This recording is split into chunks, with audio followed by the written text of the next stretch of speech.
பெஞ்சல் புயல் காரணமாக தமிழகம் முழுவதும் பலத்த மழை பெய்கிறது. அந்த வகையில் சேலம் மாவட்டம் வாழப்பாடி பகுதியில் பெய்த கனத்த மழையின் காரணமாக சேலம் மாவட்டம் புழுதிக்கோட்டை ஆனைமடி 65 அடி எட்டியது. இதனை ஒட்டி சேலம் மாவட்ட ஆட்சியர் சம்பவ இடத்தை பார்வையிட்டு வந்திருக்காங்க. அது மட்டும் இல்லாமல் கடந்த 19 ஆண்டுகளுக்கு பிறகு கடந்த 3 மதங்களின் வழியாக தண்ணீர் திறக்கப்பட்டுள்ளது. இது பார்க்கறதுக்கு மக்கள் பலரும் ஆர்வமாக வந்திருக்காங்க. அவங்ககிட்ட கேட்போம். ஆமாம், வாங்க, வணக்கம். எப்படி பார்க்குறீங்க? பார்த்து சொல்லுங்கள்.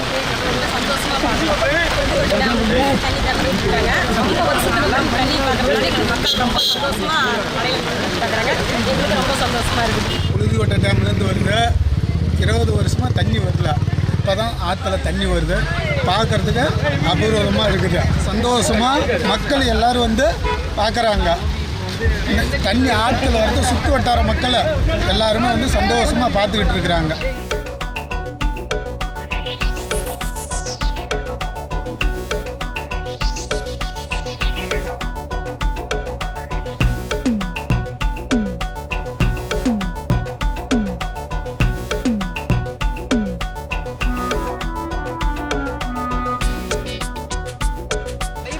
முழுக்க முழுக்க எங்கள் பசங்க தான் காரணம். நாங்கள் பாட்டு போட்டு நாங்கள் பாட்டுட்டு ஒரு பாட்டு ஆடிட்டு இருக்கிறோம். எல்லாத்துக்குமே வந்து கடவுளுக்கு நன்றி.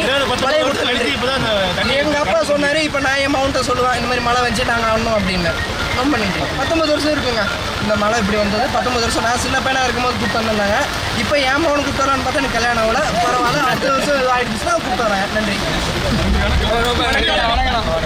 தந்தி டிவி செய்திகளுக்காக வாழப்பாடி செய்தியாளர் கிருஷ்ணமூர்த்தி. உடனே சப்ஸ்கிரைப் பண்ணுங்க.